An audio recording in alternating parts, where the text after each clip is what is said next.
Ayan, ito mas maganda. Dapat pala ito yung ano natin eh. Mga kababayan, mga ka-GPnatics.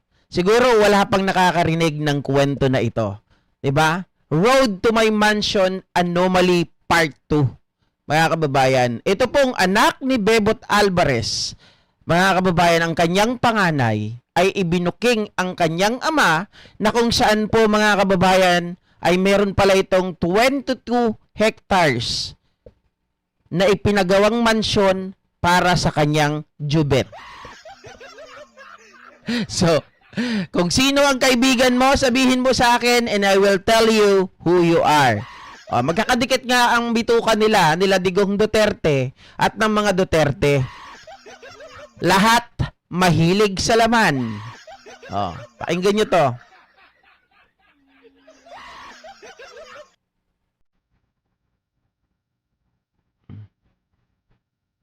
Ginawa talaga yan para kay Jen.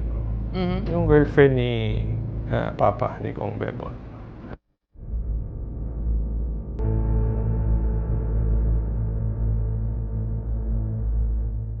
Grabe to Ako po Mami. si Alfonso Alvarez, pinakapanganay na anak na lalaki ni Congressman Bebot Alvarez at ang naging District Chief of Staff niya mula 2019 hanggang early 2024.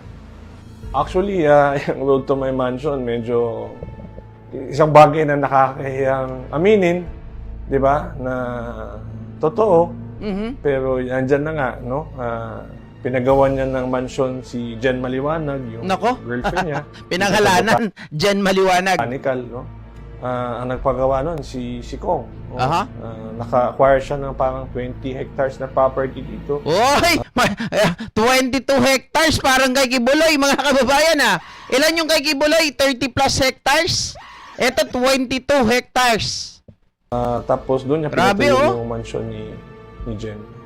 Malaki yan eh. It's a 20-hectare property and yung mansion is Pakalaki mga kababayan. Parang kaharian talaga Tingnan mo drone shot pa to mga kababayan Makikita mo talaga, Diyos ko, sino makakapunta dyan sa lugar na yan, basta-basta. sitting on top of a hill. Aha. No? Before ka umabot doon sa mansion, gikan sa gate, no? Murag na pa'y zigzag road, murag kang mo to Baguio City ba? Aha. Hindi kaya ng ordinaryong tao siguro. Hingal-hingal ka talaga dyan. Kailangan may Materialis sasakyan. versus yung mansion eh.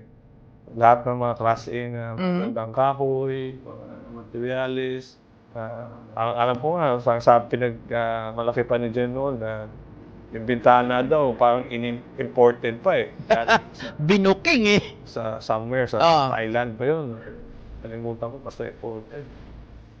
Kasi, I think 20 hectares yun. Tapos, yung buong 20 hectares na yun, na palibutan ng concrete perimeter wall. Medyo concrete perimeter wall. Parang, mga kababayan, kung iisipin ninyo ang style niya ganito, parang Great Wall of China. Pero syempre, hindi mismong Great Wall of China. Pero parang ganon yung kanyang team, yung kanyang tema na yung sakop ng kanilang lupa na pagmamayari nitong si Congressman Alvarez ay pinalibutan ng concrete wall.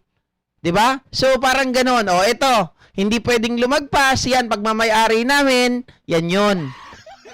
Ayan yung puti na yan na nakikita nyo. Ito siguro ipapaderan mo yung 20 hectares.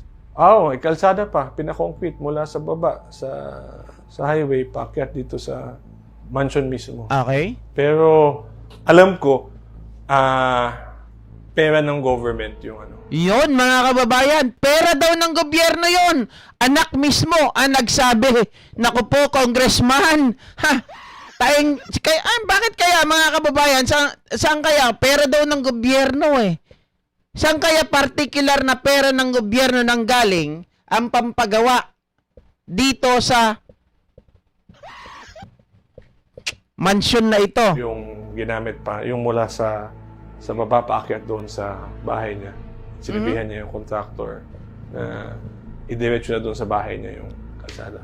Yung road to my mansion, totoo yan. Kasi nagpagawa naman talaga, makita naman natin ng kalsada mula sa highway. Grabe Papunta doon Guys, sa- nakita nyo yung highway na yun. Ang layo talaga Talagang eto Grabe. Sa gate mansion. Eto yun Tingnan nyo. Ayan, kasi nagpagawa naman talaga, makita naman natin ng kalsada mula sa highway. Ayan yung highway. Tapos merong isang pataas doon mga ka-GPnatics. Hanggang doon sa pagkadulo-dulo. Ito ipapakita ko sa inyo yung highway. Ito yung highway. Yan. Pero dito yung kay, ayan, yung papunta na yan, kay Bebot na yan, paakyat 20 hectares. Diba? Pagkahaba-haba niyan. Papunta doon sa gate mansion. Pagkatapos sa gate sa mansion naputol. Talagang ginawa yung kalsada na yon para doon sa pinatayo niyang mansion kay Jen. Parang ano to mga ka-GPnatics, no? Kung ito ay galing sa gobyerno, technically, dapat ito ay ilaan para sa tao, sa mga project, 'di ba, ng kanilang lugar. Kaso, yung project para doon sa kanilang lugar, kongresista mga kababayan. So therefore, mga project yan sa kanilang lugar. Ginamit daw doon sa pagpapagawa ng sariling mansyon. 'Di ba? Ay, basta ang sa akin lang, no, yung road to my mansion na yan, kami magkakapatid, pamilya namin, wala kaming kinalaman dyan. Okay. Na kami, no, ako, mga kapatid ko, may kanya-kanya kaming tirahan. Yung road to my mansion na yan, ginawa talaga yan para kay Jen. Nako. Yung girlfriend ni Papa. Ni Kong. Girlfriend ni Papa. Nako, mahilig din to si Kong. Kababayan, pinagawaan ng Road to My Mansion. Yan ang pangalan ng mansion nitong si Congressman Bebot Alvarez. Pero ngayon talo na siya mga kababayan. Hindi po siya nanalo. Yan din yung question na mystery na kahit ako hindi ko alam. Sa pagkakaalam ko, no, wala naman siyang malaking negosyo na kaya siguro magpatayo ng ganyang. Naku po, mga kababayan, mismong anak ang nagsasalita Sa pagkakaalam niya, walang negosyo na maaring maging dahilan or magkaroon siya ng kakayahan na magpagawa ng ganitong klase, ganitong 22 hectares. Mga kababayan, ay yung barikada pa nga lang daw pagkamahal-mahal na Kalaking propiedad or mansion. Pero yung property dyan, no, total nasabit na nga lang din naman pati yung mga pangalan namin. Wala po kaming kinalaman dyan, hindi po kami nakatira dyan, at never po kaming tumira dyan. Meron po kaming mga sarili-sariling bahay na inuuwian. Yun nga po yung nakapagtaka Alam ko, wala naman talaga siyang negosyo si Papa. Sa madaling salita, kurakot. Sa madaling salita, mandarambong yung tatay mo. Ganun ba yun? O hindi, sabihin na lang natin sa madaling salita, ninakaw. Kasi sabi niya sa gobyerno ito, wala namang negosyo ang tatay ko na kakayahan para makapagpagawa ng ganito. Naku po, Bebot Alvarez, yari ka dito. Anak mo mismo ang nagsiwalat. Diba? Kasi hindi ko rin alam kung paano siya nakapagpatayo ng ganyan. Hindi ko alam, honestly, kung paano nakapagpatayo si Kong ng ganyang klaseng mansyon. Dahil sa pagkakaalam ko, wala naman siyang ganyang kalaking negosyo. Hindi ko kasi ako familiar sa kung ano yung mga properties niya. No? Pero alam ko, madami siyang napundar sa Siargao. Mga beaches, ganyan. Iba pa nga siguro, may isla pa nga siguro. Ay, grabe! Ang dami! Kahit sa Siargao naman, alam ng mga tao na madami siyang na-acquire na property. Alam ko, sa Samal meron din pati sa Davao City. Yung sa may parang bundok, yung parang, sa Shrine, sa Shrine Hills. May na-acquire, lalo ng mga na-acquire niyan during speaker. Abot ang bilyon. No? Naku po, during speakership. Ang tindi naman doon, mga kababayan, sa dami. Sabi ni Ashrain Lagmay, cum laude, di magnanakaw pala. Kaya siguro, alam mo, naiisip ko nga kanina habang pinapanood ko to, sabi ko, bakit kaya ganun na lang itong si dating speaker Pantaleon Alvarez, na kahit na, mga kababayan, naging tuta ito ni Duterte, pagdating po kay Sara, 'di ba? Pinatanggal ito ni Sara bilang Speaker of the House. Pinahiya ng husto itong tao na to. Kung ikaw, ginanon ka ng isang tao na alam mo, inalay mo, nagsilbi ka dun sa mga tao na yon, pero bakit ganun-ganun na lang? Mga kababayan, kayan-kayanan siya ni Sara Duterte. So sabi kong ganun, hindi kaya, mga kababayan, may alam si Sara na pinaggagawa nito ni Bebot. Kaya wala siyang magawa. Kaya siya ay sunod-sunuran na kahit parang kain-tae. Oo, literal, nakain-tae. Bakit, GP? Kung napapansin niyo po, mga kababayan, siniraan ka na, pinatanggal ka na sa pwesto, pinagsalitaan ka na ng hindi maganda, well, hanggang ngayon, nakikita nyo, mga kababayan, kapit tuko pa rin kay Digong Duterte. Hindi kaya, mga kababayan, may alam ang mga Duterte, 'di ba? Mahilig naman sila nung magsabi ng utang na loob, 'di ba? Mahilig silang manumbat. So therefore, mga kababayan, parang nakikinig-kinita ko na may alam ang mga Duterte kung saan nanggaling etong kayamanan o mga naka-acquire na mga hacienda, 'di ba? Mga properties nitong si Bebot Alvarez. Sabi ng anak niya during speakership. Kailan ba naging speaker si Alvarez? During the time ni Digong Duterte. Teka lang ha. Ayan. Bumababa yung camera ko 'Di ba? During the time ni Digong Duterte, mga kababayan. So masasabi natin na talagang may lihim na ayaw mabunyag. Most likely. Pero yun lang, 'di ba? Nakapangalan sa mga Dami. Corporation, dami corporation. Pagkakaalam ko. Pero ang alam ko, yung ibang property niya parang pinapangalan ata niya kay Jen. Aha. Grabe Yung ibang property pinangalan kay Jen. Wow, ang swerte naman nitong Jen na to, mga kababayan. 'Di ba? Napakaswerte mo naman, Inday. Ha, iba talaga ang no? Iba talaga maglaro. Sabi nung iba diyan, iba talaga ang puhunan bilat. Matindi. Ha? Tahong ang puhunan, mga kababayan. Pero grabe, no, yung mga isiniwalat ng kanyang anak dito. Talagang wala siyang pake. Parang sabi niya I don't fucking care. Basta bahala ka sa buhay mo. Ibubunyag ko kung ano yung sikreto mo. Naku, dapat siguro maimbestigahan din to ng ombudsman. 'Di ba? Dapat siguro maimbestigahan din to, mga kababayan. Na kung saan po nanggaling, na paano na-acquire ni Bebot Alvarez ang mga lupain, mga properties na to. May maisla pa daw. Diyos ko. Mga ka-GPnatics, hindi ko talaga ma-imagine, 'di ba, bilang Speaker of the House, paano ka makakapag-acquire ng ganito? Hindi ka naman ganun daw kayaman, sabi ng ayong anak. 'Di ba? Sabi niya, Elmer Nova, original na Lacoste. Kasi mayaman na buhaya. Kasi mayaman na buhaya. Ano na Alvarez? Hindi naman daw siya mayaman, guys 'Di ba? Ito, naupo lang to dahil kay Digong. So hindi kaya wala pong nakukuha. Ito, iniisip ko lang Kaya ba wala pong nare-remit galing sa Pogo? 'Di ba? Kasi ang liit ng kanilang ng kanilang parang income tax galing sa Pogo 'Di ba?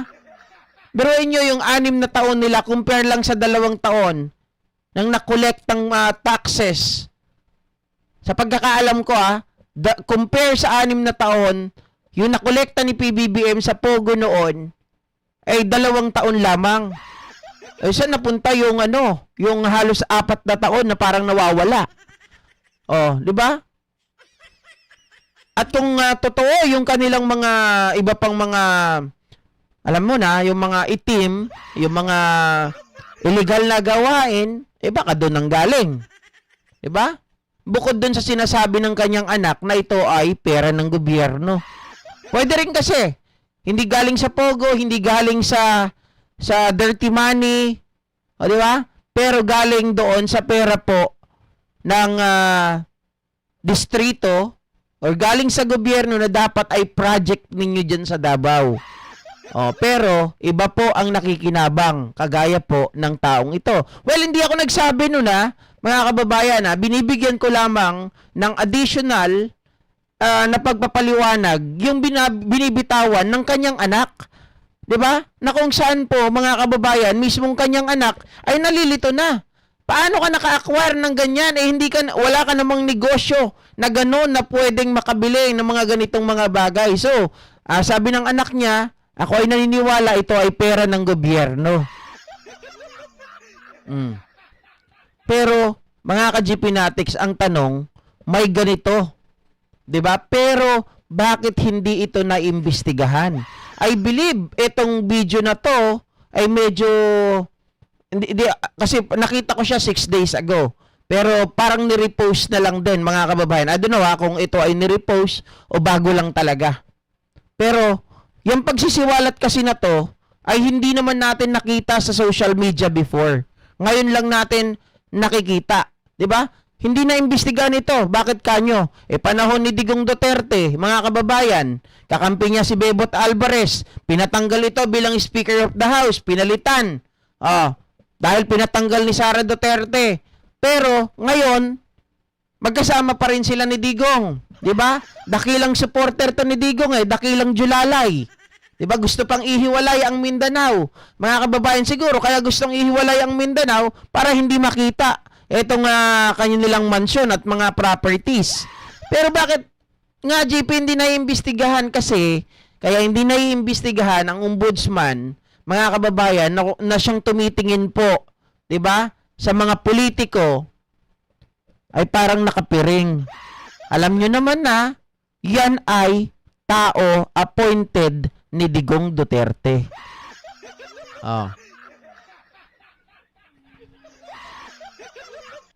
Ipasa ko sa NBI or sa ombudsman. Nonsense, ipasa to sa ombudsman. Edita Paraiso, bakit kanyo? Mga kababayan, si Samuel Martires, kita nyo nga, gustong kasuhan yung mga tao na nagsagawa po ng paghuli kay Digong Duterte. Tao po ni Digong, si Samuel Martires. At kung maalala nyo, si Samuel Martires ngayon ay marami na rin pong parang maraming nagbi-build up ng kaso laban sa kanya. Dahil kung naalala ninyo, yung land grabbing sa Bataan para gawing pogo na pagmamayari ni Harry Roque, mga kababayan, meron siya doon conversation na kung saan tinatakot niya po yung tao. Siya ang tumawag doon sa tao para takutin. So lumalabas ngayon na parang si Samuel Martires, mga kababayan, ay konektado rin sa Pogo base doon sa sinasabi ni Pebbles Talakera. 'Di ba?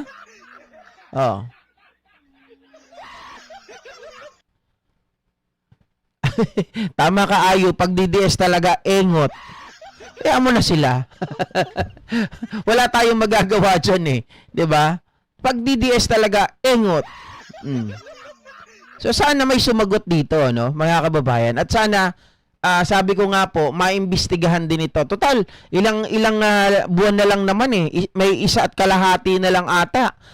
Itong si Samuel Martires, mga kababayan, ay maalis na rin sa kanyang pwesto. 'Di ba?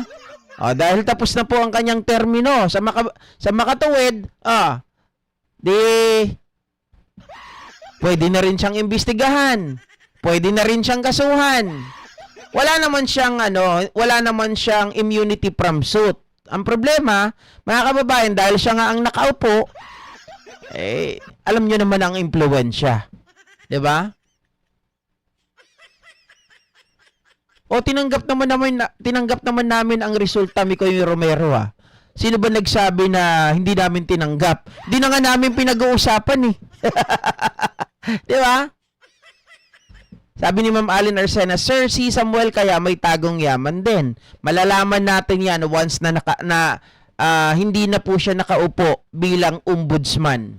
Sigurado yan, maraming lalabas. Kasi ngayon, mga kababayan, mga pahapyaw pa lang mga tirada pa lang ni Pebbles Talakera tungkol sa doon sa land grabbing sa Bataan na pagmamayari ni Harry Roque. 'Di ba? Oy, Mama Lily Tonini, shoutout po. Salamat po sa pag-subscribe. Ilocano kayo, ma'am? Makikita kayo idikin ko kay Mike Cervera. 'Di ba? Thank you so much po for watching ha. At salamat sa pag-subscribe po ng channel natin. Sabi ni Ayo, criminal flocks together, imprisoned together po. Mar Manrique, dapat talaga maimbestigahan ka, GP. Kaya nga po, mga kababayan, kaya lang, parang nag-aantay sila ng tamang pagkakataon bago imbestigahan itong si Samuel Martires. Diba? At ito dapat imbestigahan din, lalong-lalo na itong si Pantaleon Alvarez. Saan ang galing yan? Grabe ang yaman mo. Mamigay ka naman, Chong. Kaya from Switzerland pala si Ma'am Lily Tonini. Kaya hindi nakakapagtaka, ganun-ganun na lamang ang paghimod niya sa puwet ni Digong Duterte.